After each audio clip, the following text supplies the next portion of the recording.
دا میخه ده الکه لالا دا میخه دې په څو خرڅې یو لک 150,000 روپۍ دي نو ما دونه ګرانه نه په 1,50,000 روپۍ ورته د ځمکه هم خرڅوي مونږ خو سره میخ حالو نه لا لا ته شمیخه خاصو کنه بس په 1,00,000 او په 50,000 روپۍ زمونږ شوه بس صحیح ده په 10 روپۍ پکې ځای والا او سبا مازدیګر به ورپسې مونږ راځو او دا لالې پیسې دي کې په ډېر برکت دي دا هم سر سنبال کړي دی له به نور مرادي ښه دا مونږ په خپلو قیمتونو مټو باندې ګټلې دي ښه میخه به په سبا راځو اوبه راوبوي که نه یې رسېبو ښه خریده دا چې دغه کساب ته به هم سوال جواب وکړو سبا که خیر به مونږ راځو الله دې سره زموږ په ایمان خوشحاله کړي کساب مې دله راوستو چې چاړه یې وپېره راپي که نه څاروي باغه دی پروت دي ولا خدای مسلمانه تا ته په دې غون ګجرات او خوشحالي کې لګېده تا ته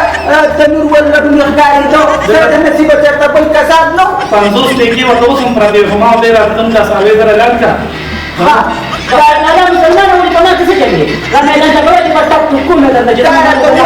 چې پیسې به رانه څه ووالي نو 2,000 روپۍ داسې کار دی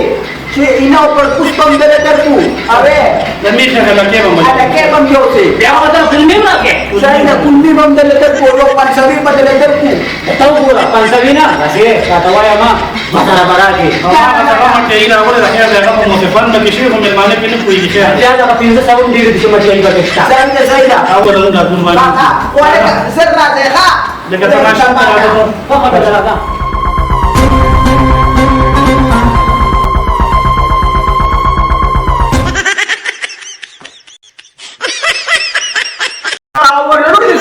هغه ورلونکي به څه کوڅه ګرځېدم په خپله خو کټ لاندې مې ګټه خو چې نو کتل بورجې خبره خطرې وه داسې وې د مې خو هغه لپې چولې دي ښه هغه چې دله خو د خوش ورکړو